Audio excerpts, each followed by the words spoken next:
teatro, nada contra as outras linguagens de atuação, mas o teatro é especial e tem seu lugar.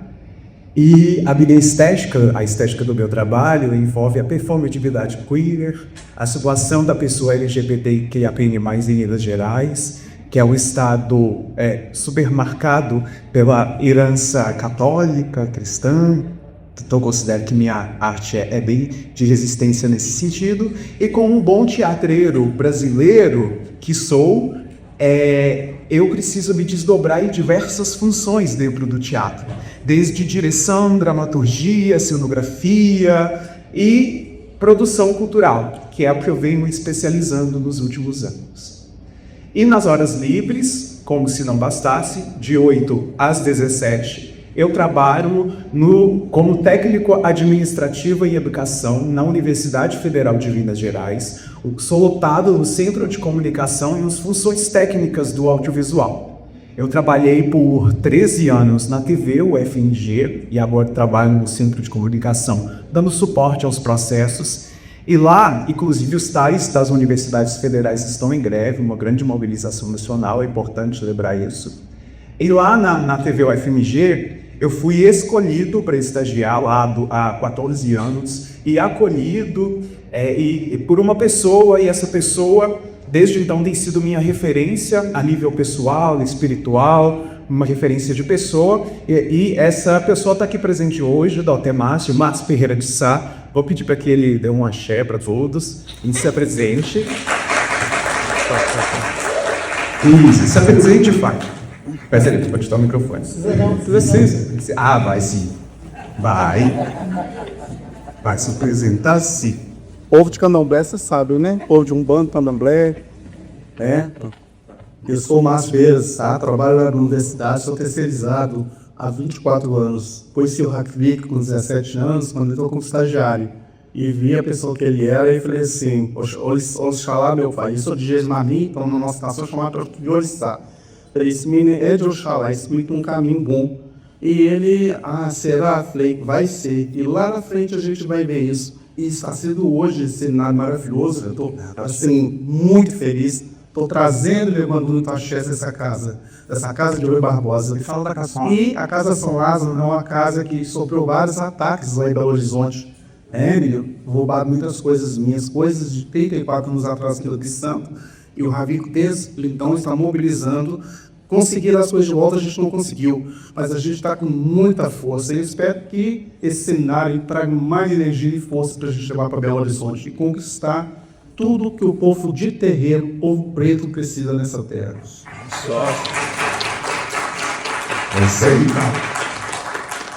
Então, o Márcio, em 2018, fundou a Casa São Lázaro, e desde então eu sou o filho da casa. E lá na Casa São Lázaro, esse aí sou eu, Pai Márcio, na escadaria da reitoria da UFMG. E Pai Márcio fundou em 2018 a Casa São Lázaro. Sigam. E eu sou um profissional da cultura, um produtor cultural inserido no ambiente religioso. Eu sou responsável, basicamente, por viabilizar as políticas públicas, tanto do setor cultural, quanto as políticas públicas do setor religioso. Então, eu trabalho com produção e gestão cultural nesse espaço. Então, eu faço projetos artísticos e culturais para inscrição em editais de incentivo, e desde então a gente tem produzido vários produtos bacanas, embora esse termo produtor cultural eu esteja sempre questionando por estar numa lógica de mercantilização, que é super problemática nessa visão contemporânea, mas é assim que eu me defino quando eu preencho o formulário profissional, produtor cultural. É isso na Casa São Lázaro, e a gente veio de Belo Horizonte, Minas Gerais, todo mundo sabe, né? A religiosidade é um traço da mineiridade, a professora Meda fala bastante isso, e a gente tem lá em BH a Igreja da Pampulha, a própria Ouro Preto aqui, e ali Nossa Senhora de Jatobá, né? O Reinado de Jatobá, que a professora Meda faz parte, é Rainha Coroado, né? Já dou o coroa de sua mãe. Então, a religiosidade, isso é herança da colonização, né? E alguns acontecimentos recentes lá em Belo Horizonte, no que se refere à religião e à vida pública das pessoas, tem acontecido. Há alguns meses, aquele humorista, o Thiago Zantinelli, ele foi fazer um show de Umbanda, né, que é temática de Umbanda lá em Belo Horizonte, e 2 políticos de extrema-direita fizeram uma mobilização, mandaram a pessoa doar para fazer uma vigília, e ele acabou sendo censurado e preso. Ele acabou preso. Assim, ele estava sendo censurado e ele foi preso. E lá, em a Igreja Batista da Lagoinha, o Vorcário, o cunhado do Vorcário, faz parte da Igreja Batista da Lagoinha. É uma igreja enorme que tem várias franquias. E um dos acontecimentos são as ocupações das universidades públicas. Tanto a Universidade Federal, a UEM também, e outros espaços públicos de evidência. E lá no UFMG, o dispositivo é sempre o mesmo. Começa com uma manifestação artística, uma roda de violão, uma música, e igual isso tomou uma proporção enorme e, de fato, vira um culto religioso, né, dentro desse espaço europeu. Inclusive, houve uma manifestação no Ministério Público na semana passada para que os responsáveis por esses cultos sejam responsabilizados, mas até então, né? E ele se pautou muito na Constituição, né, que é a Constituição de 88, garante que a liberdade religiosa nos espaços públicos. Em diálogo com isso, a Casa São Lázaro, o Pai Márcio e eu idealizamos uma oficina cultural chamada Oficina Encantarias Caboclas, que envolvia uma palestra sobre os caboclos da Umbanda, explicando toda a cosmologia, os rituais, envolvia também gastronomia, porque das bebidas tradicionais para demonstração coletiva, e também, de fato, num outro momento, havia um culto. Então, as entidades baixavam, os passes eram dados nas pessoas, nos presentes, e esse evento aconteceu no âmbito dos 98 anos da Universidade Federal de Minas Gerais, que foi no âmbito de um evento, Domingo no Campus, onde toda a população de Belo Horizonte vai lá passar um dia no campus, e a Pró-Reitoria de Extensão, PROEX, lança uma chamada pública para que as pessoas vão lá e escrevam propostas, a própria comunidade acadêmica. E houve essa chamada pública, um formulário do Google Forms, onde o Pai Márcio chegou para mim e falou, manifestou o desejo de participar, de integrar a programação. Então nós elaboramos essa proposta juntos. E o Pai Márcio teve uma certa dificuldade com esse formulário, porque tem uma linguagem muito técnica, muito especializada, que nós, produtores profissionais, sabemos muito bem. Alguns tensionamentos a respeito disso, então entra o conceito de secularização, que é a postulação clássica do filósofo Max Weber, diz que a política, a economia e a ciência cada vez mais passaria a se autonomizar da religião. Durante muitos anos no Brasil, a Igreja Católica deixa os registros da maternidade, dos cemitérios, das escolas. Então, era uma forte influência. E a feitura do Estado laico brasileiro passava por isso, por esse processo de secularização, essa cisão. Então, ocorria um processo de desencantamento do mundo desde o iluminismo lá no final da Idade Média. E também tínhamos a universidade, uma dessa materialização de um ideal científico, de uma verdade absoluta. E acreditava-se que, com o passar dos anos, essa influência da religião na política e na organização da vida social das pessoas ia diminuir cada vez mais.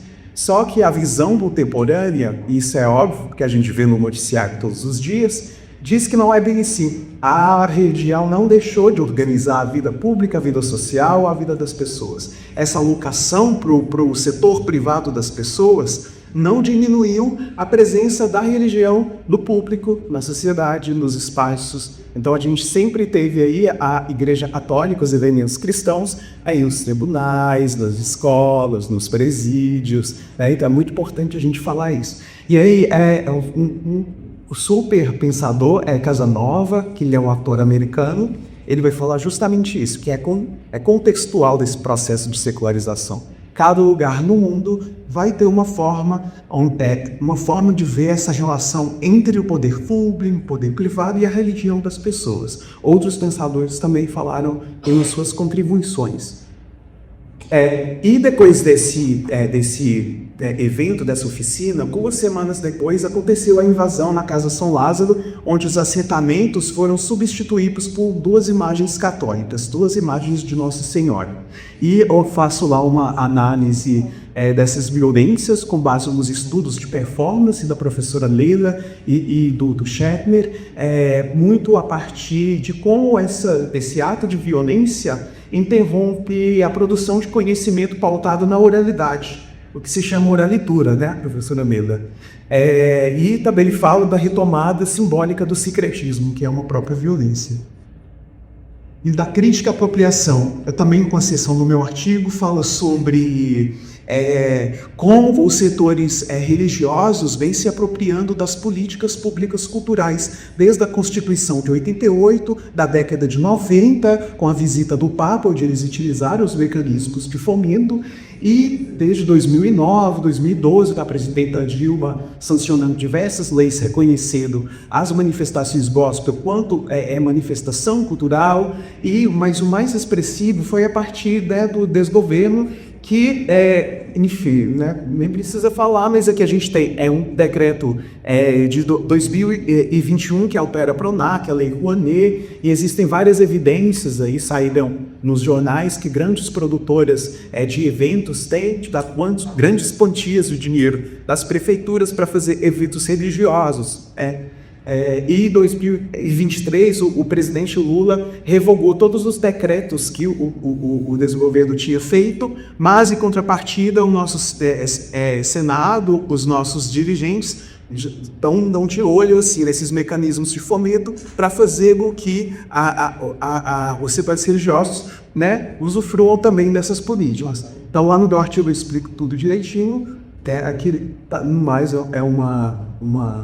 um resumo, e isso vai culminar, por exemplo, no edital do DERIFET de março de 2026. A Secretaria Estadual do Rio de Janeiro de Cultura e Economias Criativas lançou esse edital.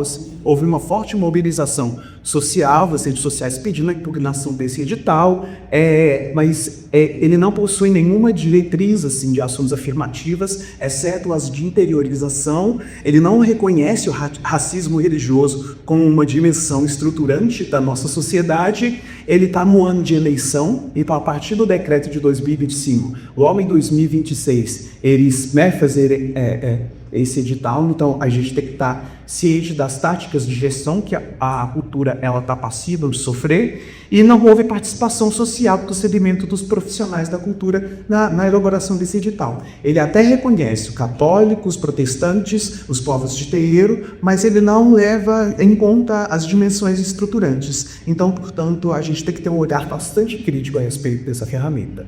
E aqui eu faço uns apontamentos bem rápido.